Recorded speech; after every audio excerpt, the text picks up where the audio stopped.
It's DaNia Brooks on the program. Hi, DaNia. How are you? Good. How are you? I'm fantastic. Thank you so much for joining us today. Come a little closer to the screen because we can't. There you go. And there, because that light. Yeah, because if that light's behind, there we go. I see There it. you go. Making shaking and Kind of grooving. like.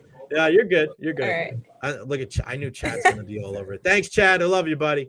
Um, so DaNia, I mean, well, I want to get into the whole season as a whole, but I want to go back because I was watching the third game against Wichita State. Take me through the mindset. You're down 7-2. It's the last game of the 3-game series. You're down 5. It looks bleak.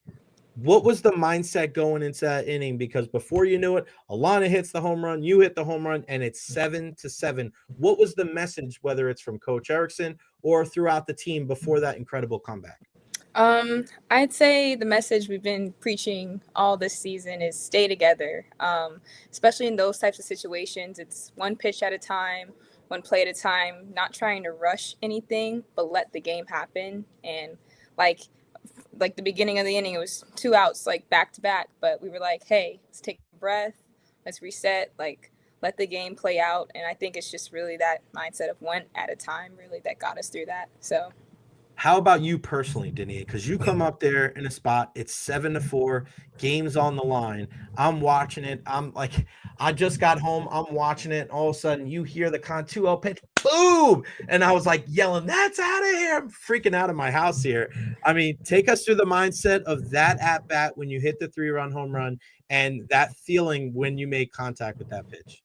The at bat, personally, I was just like, if the pitch is there, what can you lose, honestly? Like 2 outs, bottom of the inning, just swing if it's your pitch. I knew it was a 2-0, so she had to come to me, so I was ready if it was there, and thank goodness it was there, and I just trusted myself. And obviously it wasn't just me, those people who got on base before, Right. like KP's at bat before me, she fought through that at bat. Everyone else, like you said, Alana, she got that going too. So I think it really is just like building up. You got to let the game happen. I just trusted myself, trusted my teammates. If I got on base, I knew the next person behind me had my back and had the rest of us. So that was really my mindset going in there. One thing that I love about I think it's like this for softball, but I think predominantly a lot of the women's collegiate sports, just the mindset, the positivity, the togetherness, and I really wish we saw more on the men's side like that, because I don't think it takes anything away from being a good sport and being a good teammate. It doesn't mean that you're not trying. It doesn't mean that you're complacent.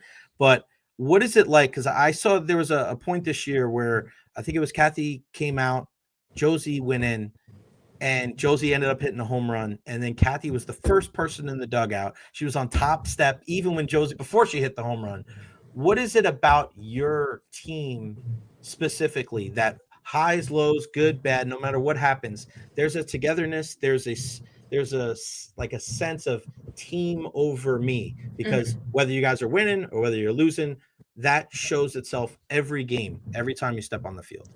I think genuinely this season, it's trust within the team. Like you said, Kathy was that first person there. It's just knowing that that person has your back, and it's just you really just want to support. Like person gets pulled in to do a job, you're like, oh, like they got this. Like it's just that feeling of trust and really just giving into like buying into that team aspect. Really, I think is what is really helping us this year. So I think it's just really trusting your teammates, knowing they can do a job, knowing you're ready to do the job for them if they need, like just knowing that you have someone's back this year. That's really what's getting us through this. So I think that's really where we're at right now. What I love to see from student athletes, but pretty much in anybody in any sport, is what they do. How do they bounce back from when things aren't going so well? Right now, you're on an 8-game hitting streak, but you started the season out without a hit in your first 5 games. So, it's one of those things where, baseball and softball, it's a game of failure, right? You have to learn that, like, I might go 0 for 3, but I can't take it out to the field because I still Yeah. got to be able to field my position, especially you crazy self, because you're a third baseman, which I think it takes another level of wild and wackiness in the softball, because you have to be ready for the slap. You got to be ready for the bunt. You play so close. And I'm like, I can't imagine what your dad's like when he's watching it. I'm like this. It's tough to watch sometimes. Mm-hmm. But What was it like early on in the season when it wasn't going well for you offensively? How were you able to snap out of that? And also, what has been working for you now as you have hits in 8th Street? I think early on, I just had to. You just got to keep going. Honestly, I wasn't trying. I was like had to keep in my mind. Don't try to do something. Like eventually, the game will find you. The game will always find you. So I really had to keep that positive mindset of just keep playing, keep going. Even had a few discussions with my dad about like just like what are you seeing? He's like, hey, the game, like he said, the game's gonna find you. Don't try to overdo it. I think just really, and this game it's a lot of failure. So that's what I had to keep telling myself, like it's all right. I have another at bat, a new opportunity each time, and I think the switch for me really was just relaxing up there, like just letting all the work that I put in and all that just play out. Getting comfortable at the plate. I'm doing a lot more of that now. So I think just going up there, knowing what I've done in the cages will play out in the field. So just really trusting the work I've done and the work I'm putting in. So. What is it like to have your dad there? It's such a great family atmosphere, and I see him there in his customary spot there, leaning up against the wall. What is it like to have him there and the support from him to be able to be there and be able to bounce ideas and maybe some of the issues that you have when you're playing? Um, it's honestly it is a good thing to have. It in true honesty, it's him and my mom. My mom Mhm. is always she does she does daily texts during the game just so I can go back and look and just see like, oh, that good thing happened, or oh, maybe that didn't go my way, but I've got the next one. But just having them there is just always it's always a good feeling. Just knowing that they're in my corner, they're always going to support me, and just I know I can go to them if I need some guidance or just anything for them. Really, it's amazing to have. Of course, we don't want to forget mom. We love moms. I'm a mama's Yeah. boy myself, so I am with you. Mhm. But it's family is such a big part of it, right? Going to all the games. I mean, growing up here in the Tampa Bay area, um, and obviously knowing how much like love that people have in Tampa for your family, right? I mean, your dad is a Hall of Famer. I mean, what is that like to be able to know, like, you may have people come up to you that have never met you before, but they met your dad once and you know what I mean? Like they're a Mhm. huge Bucks fan. Like, what is that like as you kind of carve out your own legacy in athletics when you have a dad that is so well known here in the Bay Area? Honestly, I roll with it. Like it's not Mhm. really something I focus on, or like if it happens, I'm just like cool. Like obviously I know he did his thing around here, but when it does happen, I'm just like, hey, like it is what it is. I've just been grown up with it. It's just come naturally. So I'm just like, hey, thank Just the you. way it is. Like Yeah. I just roll with it. Honestly, not much But to it, but to roll honest, with but it. you know what, Dania, you say that, and I truly believe that that's why you've gotten to this level, and that's why you can, kind of go through some struggles and to be able to bounce back because it's like they say, water off a duck's back. It just rolls off you, whether it's good, whether that's bad. And I think your dad was, kind of the same way, and I think a lot of the successful athletes and coaches in the Tampa Bay area are the same way. It's like you don't get too high, you don't get too low. You're intense, but you got to stay even keel. And Hmm. things that you can't control, you can't really worry about, right? Yeah. You just got to do what you got to do. I want to ask you about playing for Ken Erickson. I mean, this is a guy, former Olympic coach. I mean, this is a dude that he's seen it all, and he's so stoic there at third base. He's walking down, walks over to third base with his black sweatpants on, and doing his thing. Hmm. It's just, I love watching him and his mannerisms, because he is intense, but he tries to keep it Hmm. here. What is it like to play for your this is one of the best softball coaches in the country. What is it like to be around him as a human being and also, Hmm. during game day? Um, Playing under him, it's honestly just it's a vibe. Like, um, he has so much knowledge, and sometimes you get within like so within yourself, and you just keep asking yourself like, "What am I doing? Like, why is it not?" And he'll just walk up to you random and be like, "Hey, breathe." Like just chill. Like that's been one of my things being here is really just breathing. It's what he's been preaching to me, and just relaxing up there, letting the game flow.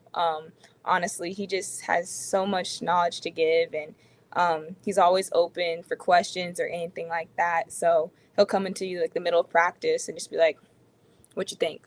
Like after you like get done hitting, like, "What are you thinking?" Like, let me know what's going on in your mind, and then let's compare. Like, so I think honestly, it really is a vibe. It's a good vibe, and this year especially, he's just been really like, "Come on, guys!" Like that game Wichita, he was like, "Let's stay together, guys. Like we got this." Like, one thing I've always believed is the game is never over until the last out is made, and I think like he gives that coaching style as well. Like that's something that just has always been personal to me, and he really believes. I think that's something he really believes in too. So that's always good to have in a coach.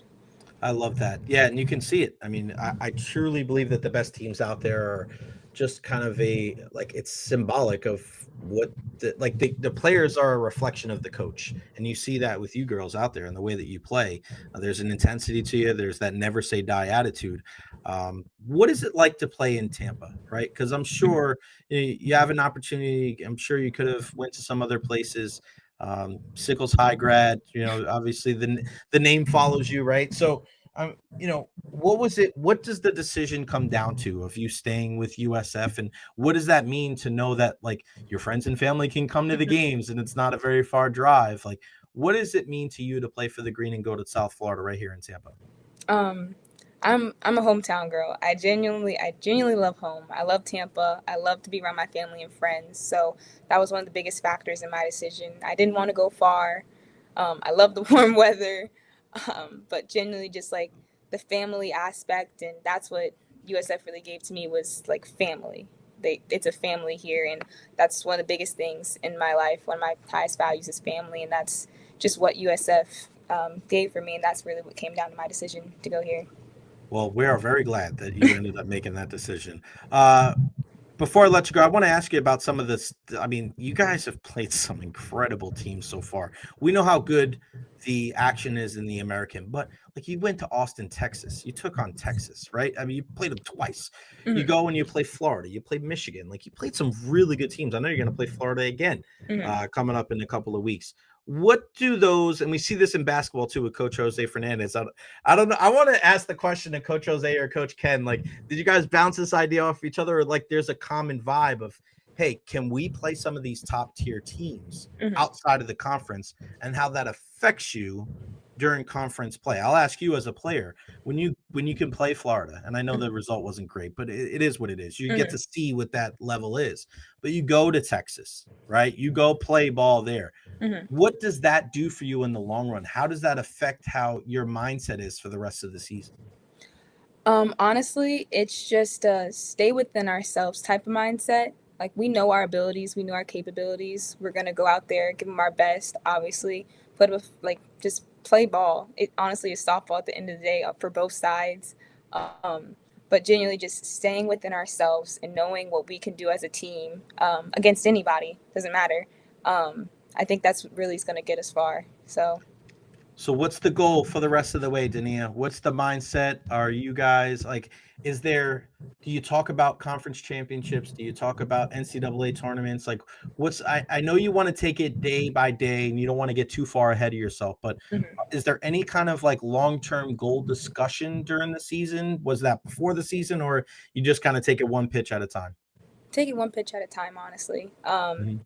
Like you gotta stay in the moment. When you start thinking ahead, you're getting too big. You gotta think about the next thing of the day. Like at the end of the games, coach says, "What's next?" And we're like, "Dinner." Like that's genuinely like what we're concerned about is dinner after the game. Like we're not worried about the future. Obviously, we want to win. Like everybody wants to win. We want to win, but we're gonna worry about the day and what's after, just step by step, not trying to do too much ahead. But Yeah, I think you have to do that at third base too, because if you're not paying attention every pitch, there's going to be line drives whizzing by your ears. It's pretty mm, crazy. DaNia Brooks, third baseman for your USF Bulls. DaNia, this has been a fantastic chat. Thank you so much for your time. Tell Coach Ken Erickson I said hello.